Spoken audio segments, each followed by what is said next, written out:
It may feel like a crisis, but the games industry will get through this. It will absolutely impact individuals, so many individuals, and that is going to be awful. We're going to lose talent that's going to have to seek work elsewhere in other sectors, and it's not going to come back, and that's awful. But the kind of silver lining to an extent is that the appetite for video games has not dwindled at all. Like, people are still buying video games. People are still playing video games. Hello everyone, welcome to another episode of GameLogic Behind the Games. I'm delighted to welcome James Batchelor onto the pod this week. How are you, James? I'm good, Mike. Thank you so much for having me on. Not at all. I know you're a busy man, so thanks for hopping on with me. I really appreciate it.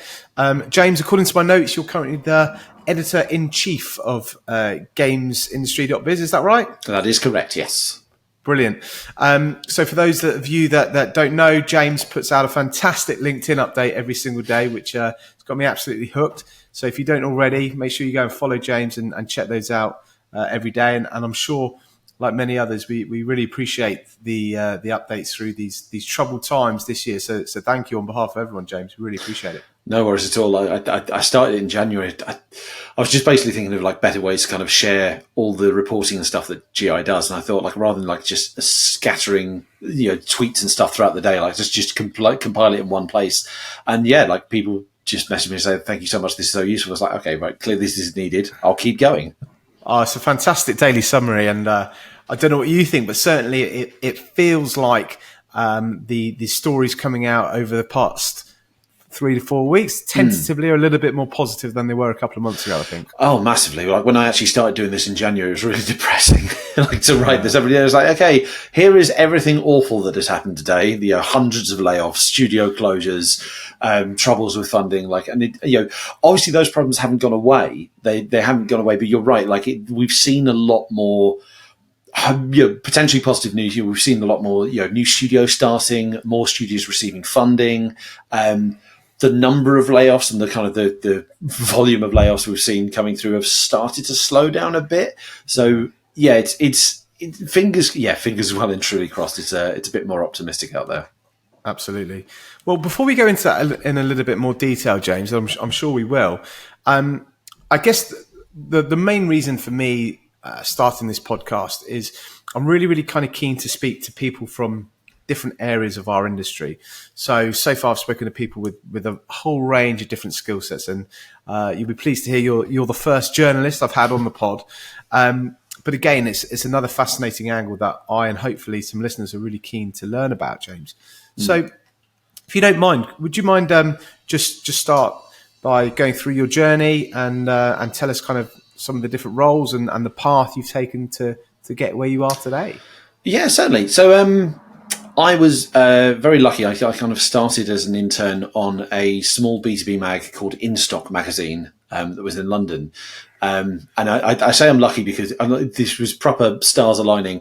I owe my entire career to a late library book. I was studying journalism at Middlesex University. And it was one of those university courses where we didn't have exams or anything. We just had coursework. So basically from May through to October, we had nothing to do. And I'd forgotten that I had to take a library book back. So I went back into the university. It was only like half an hour down the road from me. Went back in the university to drop off the book. And the course leader spotted me. Oh, James, got something for you. Like, one of our former students is an editor of a games magazine. That's something you want to get into, isn't it? I was like, yes. They're looking for an intern this summer. Well, that internship became me staying on for like 1 or 2 days a week while I did my last year at university. A few months after I graduated, they managed to create a kind of a staff writer position for me, so I started through that. I spent about the first year and a half of my career on InStock. Then the 2008 recession hit. InStock sadly went under, and I moved over to MCV. Thankfully had an opening. So MCV is long running publications. I think it's been going about 25 years now. Right. It was, at the time, it was a weekly. It's now like a monthly or bi-monthly or something. But at the time, it was a weekly newspaper, essentially, for the games industry. So I joined that. I was there for about 5 years, rose up to deputy editor. An opportunity then came up to move over to our sister publication, which was Develop Magazine. It was a trade publication for developers. So I took that over as editor for about 3 years. And then I moved over to GamesIndustry.biz in 2016. I think I first was joined as senior editor or UK editor. I was basically a person on the team, but not a staff writer. And then I've gradually worked my way up. I'm editor-in-chief, and I absolutely love this side of things. Like my original career plan, like back when I was, not delivering library books back on time, my original career plan was I wanted to work on like Nintendo magazines and, review games and do previews and do the kind of consumer facing stuff. But I ended up finding the B2B side of things so interesting. Like I learned so much about how this industry works. You get to meet so many kind of interesting people. The conversations I find you're having with developers and publishers are a lot more interesting than, so why is this game going to be better than the previous one? The conversations are so much more fascinating, and I've not looked back. You should work in gaming recruitment. So one thing I'd love to know, James, and this is quite a common theme with lots of people I get on the pod, kind of double-edged really for you. Did you always want to work in journalism? Did you always want to be a journalist? And did you always have a passion for gaming? Yeah, that was honestly my entire career plan was.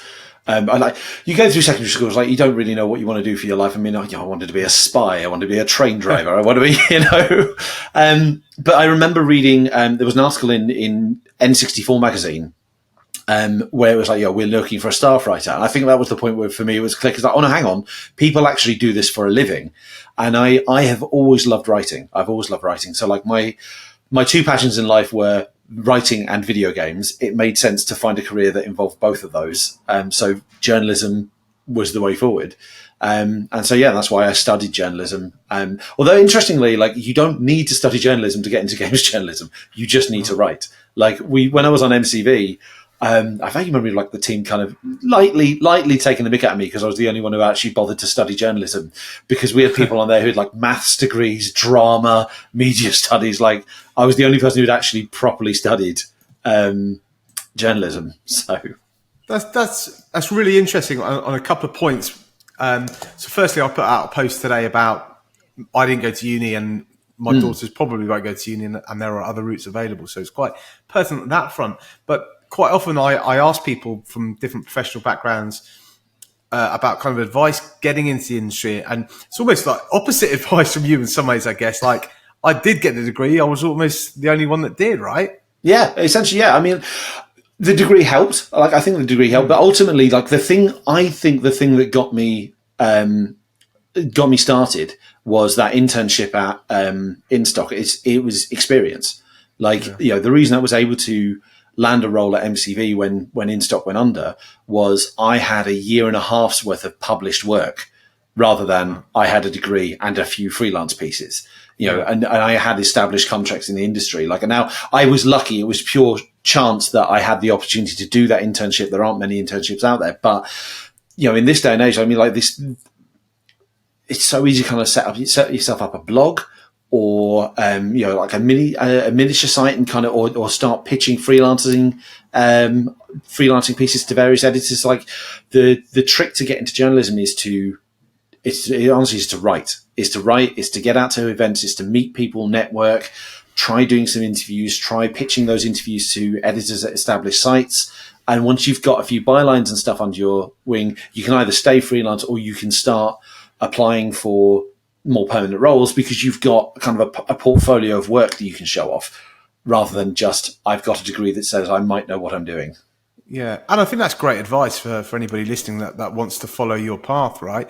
I think some people will get hung up on qualifications, whereas actually, as similar advice to some of the artists I've had on have given to students wanting to get involved with art within gaming, right? Have your portfolio. It doesn't matter what your full-time career is. If it's outside of gaming, you can have side projects. You can demonstrate what you're doing, whether it's designing, writing, creating, whatever that might be. So I think that's really, really good advice. And I think it's pretty consistent with what other people have said as well.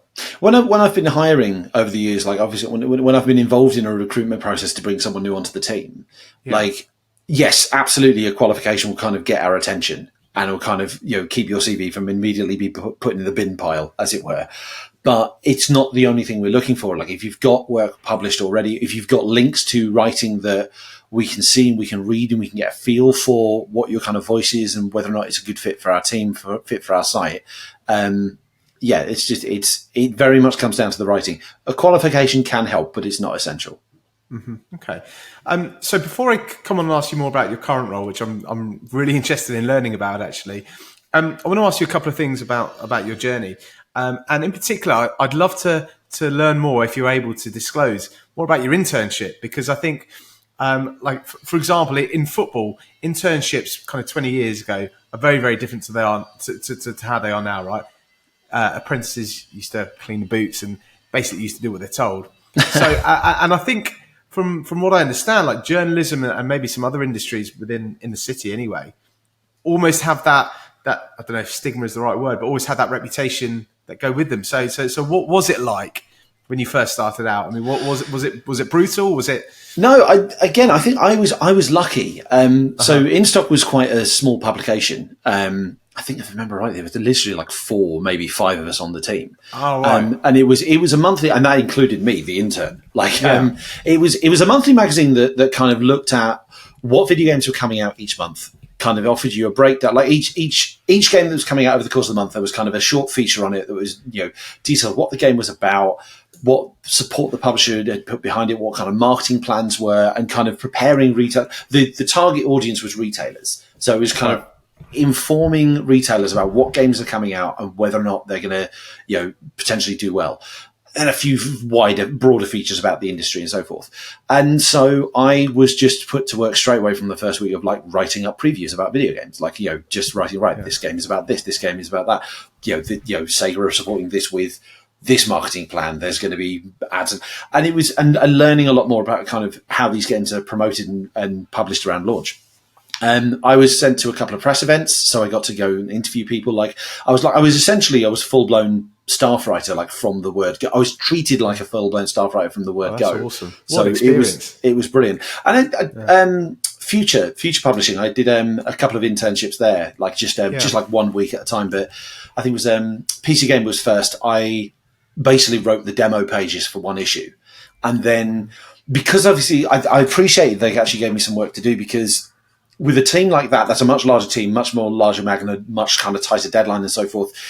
They didn't have time to kind of hold my hand the whole way through. So, I wrote the demo pages and those went into the next magazine. But in between that, because I showed enthusiasm, I was like, what else can I do? And they're like, well, why don't you try writing one of these? We have a regular feature on this, a look back at a game and why it still stands up well. Why don't you try writing this? And these pieces were never going to get into the mag, but they gave me a chance to practice writing and get some feedback and so forth. So I was treated quite well there. I was intern for a week on Official PS2 magazine. And it was very kind of similar. It was writing short pieces. I think, I did actually get to write a couple of reviews. I reviewed iToy Sports, which meant that I was standing in an office. Bearing in mind, I was very young 20s at this, but I was 20. I was 20 years old in the office. This was my the mothership for me, because I wanted to write on N64 magazine and Edge and all these other magazines. And here I am in this building full of journalists that I admire and aspire to be, and I'm waving my arms at a blooming iToy game to review it. So that was a brilliant experience as well. So yeah, I'm lucky. Kind of anecdotally, I one of the girls I was on the university degree course, she did an internship with I think it was Star magazine, one of those kind of girls, ladies' weekly mags, and they treated her like hell. She did get to do some writing, but it was she got lent as a runner to a TV company for a day. And she was looking after a Big Brother contestant that came out, and the Big Brother contestant treated her like absolute dirt. And I was I can't think of anything worse. No, it was awful. Not even proper celebrities. No, exactly. It's she'd been out of the house 4 days, and she was treating my friend like an absolute scum of the earth. It's I was very lucky that I had a much more positive experience. So I imagine on the way over the years, you've probably interviewed some pretty cool people and written some pretty cool pieces. Is there anything in particular that stands out for you? I always hate this question because I don't want to seem braggy and name dropping. Oh no, this is the time to brag, man. Like this. I know I'm incredibly lucky. I've interviewed so many amazing people. I'm not a massive fan of his work, but I really appreciated the chance to interview. I interviewed Hideo Kojima. Just after, I think it was just after he'd left Kojima Productions, he was starting work on Death Stranding and talking to him about like he wanted to make a game around the idea of the string rather than the stick and trying to work out what that means. And now we know that means Death Stranding, but at the time it's like, that's a really interesting way. So that was amazing. I've managed to interview people like who worked on like my favorite games. Like I freelance in this in my own capacity because I'm B2B. As much as I love B2B journalism, occasionally I do want to write something more consumer facing. So I've managed to interview the people behind like some of my favorite games of all time, like GoldenEye and Perfect Dark. I've interviewed those, people on those teams like quite a lot. There was an amazing one. I'm a massive James Bond fan. And I think it was 2009, 2010, they brought out like 2 Bond games back to back. It was Bloodstone and the GoldenEye reimagining for Wii. And I went on a press trip and I got to interview both the studios for those. And I got to write like a 6-page feature on the James Bond games. I think my all-time not even proper work, is it? No, exactly. Yeah. It was, the press trip was really cool because it was things like you got to play the game and so forth. And you got to learn about how the game got made, but also like it was Eurocom up in Derby. They had a motion capture studio and I got to like try out like, the shoulder mounted camera. And what they've done is they put a shoulder-mounted camera and you've got a screen in front of you that shows, you're in a big warehouse, but on the screen it shows the game world. And there's like markers on the floor where the furniture is, and then that furniture is in the game. And it was basically like playing a virtual reality GoldenEye. And I was like getting really into it and like crouching down and like leaning behind pillars. I was getting really sad. I think my favourite piece of all time that I've written is I interviewed John and Brenda Romero. I was due to interview John a couple of weeks before. I interviewed them at this conference. I was due to interview them a couple of weeks beforehand.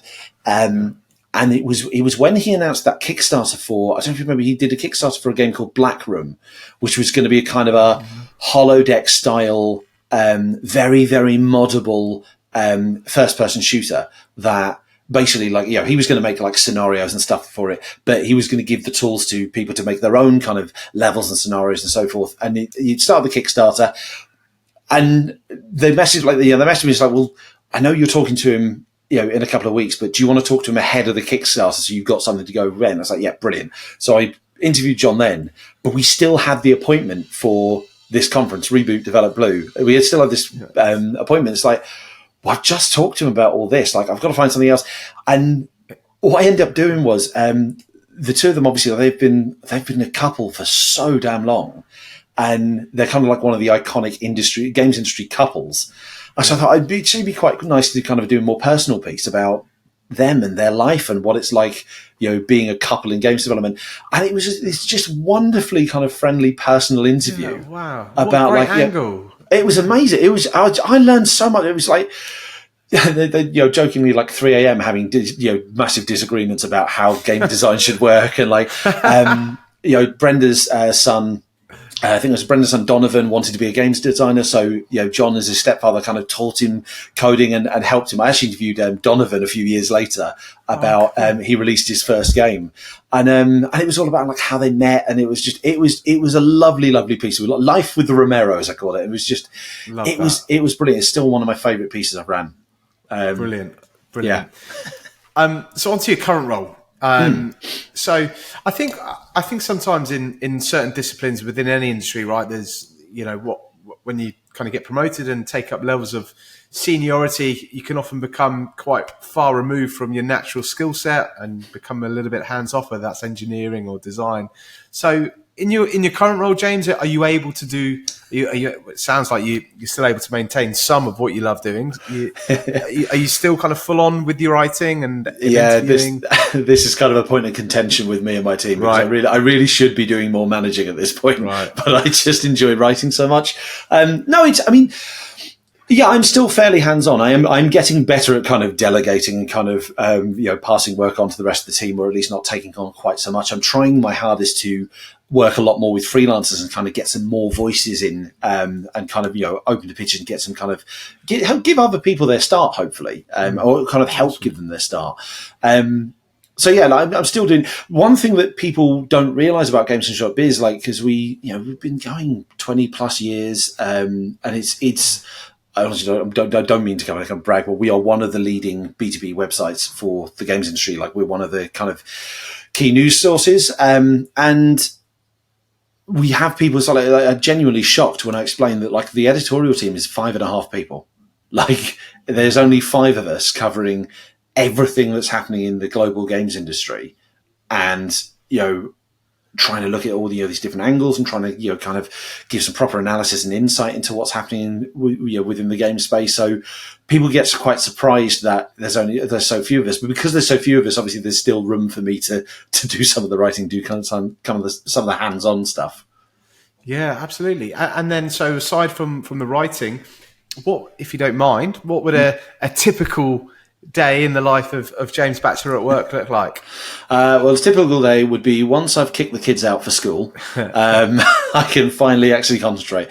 So I tend to start the day with, I do what we call the news sweep. I just kind of check everything that's happened on a bunch. I've got like an RSS feed of like all the big sites that I like to follow, kind of a mix of the consumer facing ones, obviously the fellow B2B ones, kind of the mainstream tech sites, checking all the headlines, kind of seeing what else has been happening in the last 12 plus hours that I haven't been working, so I can get a sense of what's happening and what we should be prioritizing for the day. We have a kind of quick team catch up with the UK team. We kind of work out what we want to prioritize in terms of, right, what news needs to go up now? What news can we leave to a little bit later? What news can we dig into a bit deeper, maybe get a better angle on? Once we've kind of cleared away of that, we're all of us are always kind of chipping away at features and interviews and talk write-ups and stuff in the background. And before I know it, it's time to send the newsletter. So that's kind of my day. Brilliant. I'll always look out for the newsletters. I know we spoke a little bit off camera and a little bit at the start of this conversation about what 2024 looks like, and I don't think any of us really know definitively what the answer is there. But be interesting to hear your thoughts on things, James, and where you think the industry might end up this year, and what kind of direction we're going in at the moment. It's tough. It's really tough out there. I mean, I don't think anyone needs me to say that. Like, the number of layoffs we've seen, the number of studio closures we've seen, like, it can feel like, certainly a couple of months ago, just going by the headlines, it can feel very kind of doom and gloom out there. There are hints of cautious optimism out there. As we were saying, like, there starts, new studios starting, some studios getting funding, like there's hints that it's cracking on. The common phrase that we're hearing at industry events and across kind of industry circles is survive until 2025. Survive. It's all like most companies are focused on surviving 2024 because it is going to be tough. It is like the macroeconomic uncertainty isn't helping. Rising cost of development, the jobs market is incredibly difficult right now. There's an abundance of talent out there, but it's hard to kind of hire when a lot of companies are focused on streamlining and becoming a lot more sustainable. I think a lot of companies expanded far too much in the post-pandemic, certainly the post-2020 kind of spike. This is. I've used this phrase myself. The phrase that keeps going around is market correction. This is the market kind of correcting itself. A lot of companies are focusing on their core strengths. So whereas they've previously been a bit more ambitious, trying to branch into new areas, green light projects they wouldn't have necessarily done before, like a lot of them are actually kind of like, no, let's focus on being back to basics. Now, the long-term view, hopefully, of this is that when we come out of this terrible period, we've got an industry that's a lot more streamlined, a lot more efficient, that doesn't have kind of more people than it can sustain, more people than it can afford to keep, doesn't have more projects than it can afford to handle, companies that are operating in a much more sustainable way. We're going to go through a lot of pain to get there. I mean, like the prediction is that it's not going to clear up miraculously come 2025 either. Like, there are some people saying out there we're up to 2 years of pain. And it's horrible to think about that. Like I try to remain somewhat optimistic, like in the, we will get through that. Like, it may feel like a crisis, but the games industry will get through this. Like it will absolutely impact individuals. So many individuals, and that is going to be awful. We're going to lose talent that's going to have to seek work elsewhere in other sectors and is not going to come back. And that's awful. But the kind of silver lining to an extent is that the appetite for video games has not dwindled at all. Like, people are still buying video games. People are still playing video games. People are still spending money in video games. Okay, they might be spending a bit less because wallets are tightening and, again, macroeconomic uncertainty and so forth, cost of living rising, but they're not completely cutting off videos. They're not, selling their consoles, and people are still playing games and spending on them. And there are always going to be people who want to make games. There's always going to be a pipeline of people, whether they're coming up through universities, whether they're coming up through starting their own indie studios, whether they want to work at an established team or whether they want to do their own thing. There's always going to be a steady supply of people trying to get into this space. So long term, we're going to be okay. It's just about getting there and kind of supporting as many people as we can on the way. Yeah. I certainly agree with most of your points. I think, so I was out at GDC last week. I got back on the weekend, and of course people are concerned with what's happened, and maybe it's by virtue of the fact that probably most of the people that go to GDC are those in a more privileged position and the ones that can afford to go. So maybe naturally, given the price of GDC, given the price of GDC, but the number of people who would have wanted to go to GDC and had to cancel their trip or couldn't afford to go in the first place, they'll have a very different story to tell. Yeah, I agree with that. Absolutely. So I certainly take the kind of overriding vibe with a pinch of salt, but I saw something on LinkedIn today. That the old adage "survive to 2025" is hopefully going to be deleted or replaced by "get through Q2," i.e., we're hoping that the second half of this year is going to be more productive. There are green shoots. I think for us with my recruitment hat on. I think we often get to see early indicators of market trends before a lot of others. So last week was the third consecutive week of growth with a lot of our key metrics, such as new roles with new clients, which is always a really, really good sign. It's not gone anywhere near 2022 levels, but it's a move in the right direction. New financial year for the US, for the majority of US studios, starts in April. Hopefully lots got funded at GDC. So all of these things I hope will combine to give us a more positive outlook is my hope anyway.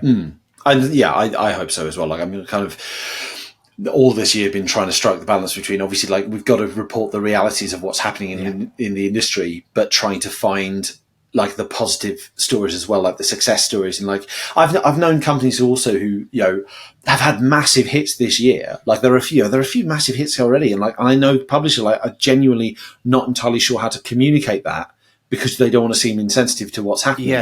But equally, you can't ignore the negative things that are happening. You can't ignore the amount of pain that people are having, but you equally can't ignore the good things are happening as well. There is a mix out there. Whether or not there's a balance, I don't know, but there's definitely a mix of, good and bad. And it's a case of remembering the good while trying to minimize the bad, as it were, I guess. Absolutely. And, we've had a couple of bolts from the blue, like Helldivers too, Palworld, just out of nowhere, really. Yeah.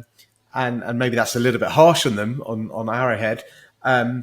But it's true. And this is one thing I'm most interested about this year is because last year was a blockbuster year in terms of big names coming out. Yeah. The new Zelda, Diablo returned, Starfield finally came out. Hogwarts Legacy, huge IP and absolutely did gangbusters. It was a really big. Baldur's Gate 3 just did gangbusters, which it was incredibly successful. This year, because we don't really know what big blockbusters are coming out, there's a few out there, obviously, but there's nothing on a similar scale to what we saw in 2023.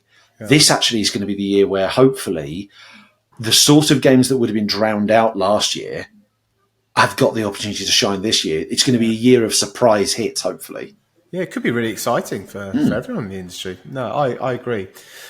James, I've taken up loads of your time, which I'm really, really appreciative of. Before you go, and we kind of covered it a little bit in the last question, but have you got any predictions for some blockbuster hits this year, or rather, is there anything that you're really, really looking forward to getting your hands on? I'm just going by my own personal taste. I'm very much loving the look of that Indiana Jones game for Xbox. That's right up my street. Yeah. I'm also quietly looking forward to Star Wars Outlaws. finally having a proper kind of Han Solo simulator, as it were. No, I'm kind of keen to be surprised this year. I'm kind of, I'm like so many gamers, I imagine I'm trying to use this year as getting through my backlog. But yeah, I think there's an interesting bunch of games. Like there's some indie ones I've kind of got on my radar. Like there's a game called Paper Trail, which is about kind of folding the landscape to make new paths. That looks amazing. Okay. I'm very much looking forward to that one. So yeah, no, there's a good mix. There's a good mix, but I've got too many unfinished games that I'm trying to rein in my excitement too much. I hear you. Yeah, I'm like buying these games, and I haven't even opened the last like two. Yeah, I don't know when I'm going to get time to get them on, but I need to get onto it. James, thanks so much for your time. You've been an awesome guest, like super interesting. I could speak to you all day.